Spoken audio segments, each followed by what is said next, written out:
So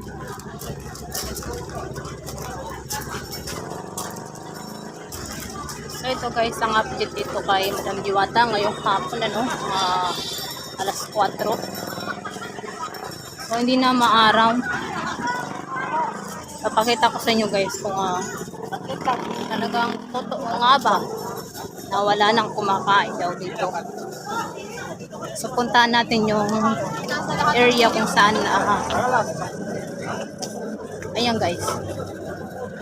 So nakikita nyo naman guys marami pa rin kumakain dito. Ayan. So kung pupunta kayo dito mga ganitong oras ang pinakamaganda or gabi, kasi kapag tanghali medyo mainit. So ayan, dito kayo pipila. Dito kayo pipila. Tapos ayan.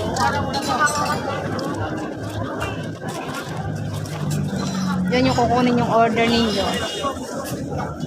Diyan.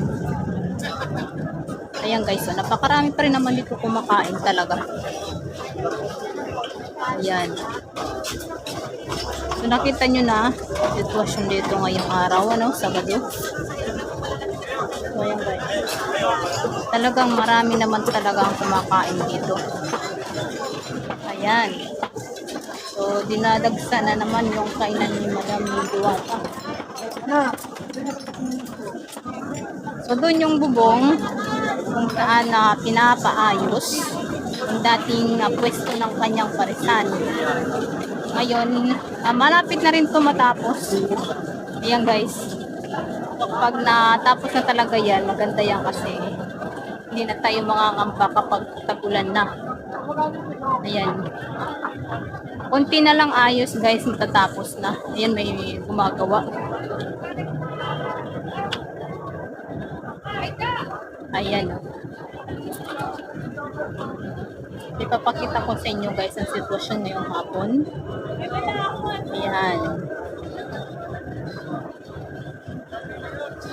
So napakarami pa rin talaga yung kumakain dito. So ngayong araw po wala si Madam Diwata kasi nandun daw siya sa Quezon City sa kanyang pangalawang branch. Ayan napakadami pa rin ng tao dito guys. So yun lang guys yung ating update ngayong araw. Follow and like, share na rin po mga kaibigan. So yan, maraming salamat sa iyong panonood and God bless you all.